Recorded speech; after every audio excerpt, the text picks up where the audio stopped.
मैं कक्षा 3 की छात्रा। आज आप सभी को दुर्गा स्तुति सुनाना चाहती हूँ।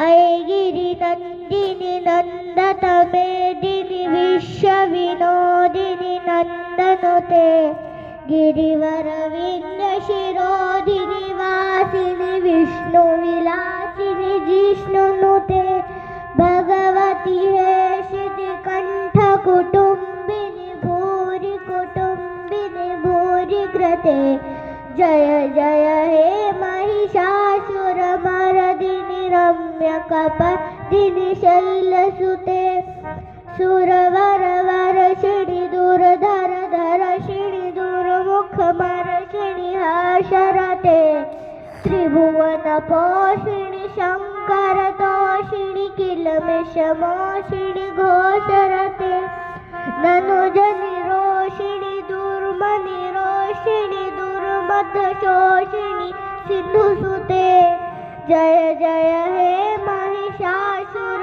मर्दिनि रम्य कपर्दिनि शैलसुते अये जगदम्ब कदम्ब वनप्रिय वासिनि तोषिणि हासरते शिखरि शिरोमणि तुंग हिमालय शृंग निजालय जगते मधु मधुरे मधुकेटभ भंजनि महिष विदारणि रासरते जय जय हे महिषासुर मर्दिनि रम्य कपर्दिनि शैलसुते। आपका दिन शुभ हो।